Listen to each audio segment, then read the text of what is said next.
Bonjour à tous et bienvenue à votre édition L'Info.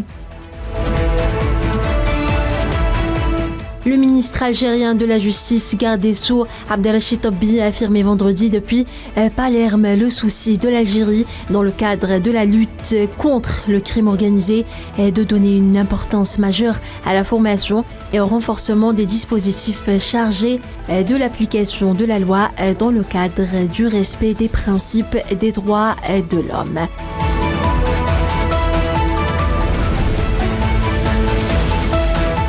Par ailleurs, le ministre algérien de la Justice, garde des Sceaux, et son homologue italien Carlo Nordio ont procédé hier à la signature et l'échange de messages concernant l'accord d'extradition de criminels entre les deux pays.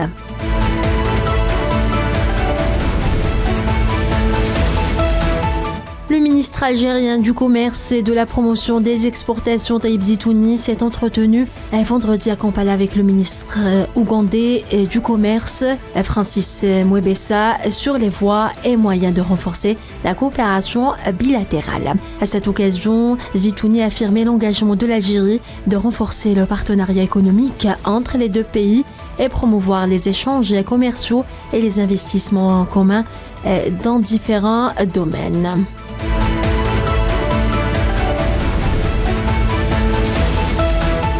L'Algérie a condamné dans les termes les plus forts l'attaque kamikaze perpétrée hier vendredi près d'une mosquée dans la province du Baloutchistan, dans le sud-ouest du Pakistan, faisant des dizaines de morts et de blessés.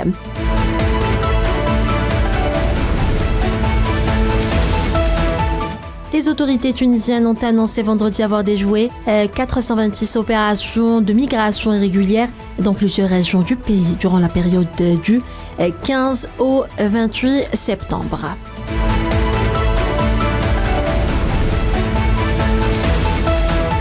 En Somalie, 5 personnes ont été tuées et 6 autres blessées vendredi lorsqu'un kamikaze s'est fait exploser dans un restaurant près du palais présidentiel.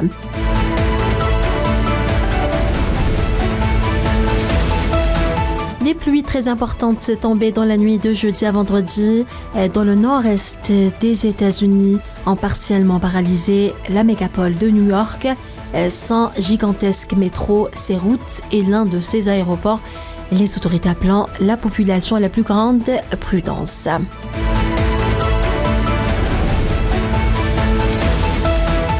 Les dirigeants de 9 pays du sud de l'Union européenne se sont réunis hier à Malte pour discuter de défis communs tels que la migration. Les nations représentées lors de cette réunion sont Malte, la France, la Grèce, l'Italie, la Croatie, Chypre, le Portugal, la Slovénie et l'Espagne, alors que les négociations à Malte étaient fortement concentrées sur la migration. D'autres défis communs, notamment le changement climatique, la croissance économique, étaient également à l'ordre du jour.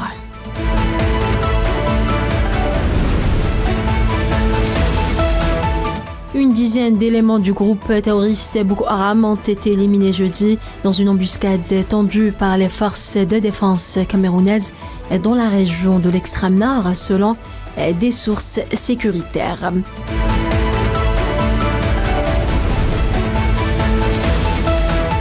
Les États-Unis sont une fois encore menacés de paralysie budgétaire en l'absence d'accord entre républicains et démocrates au Congrès sur le budget 2024. Sauf accord de dernière minute, désormais quasiment impossible, la première économie du monde devrait dès dimanche fonctionner au ralenti.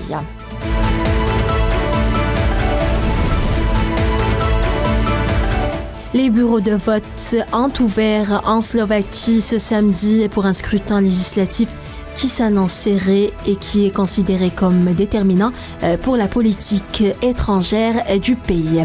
Voilà, c'est la fin de ce bulletin d'information. Merci à vous tous de l'avoir suivi et à demain.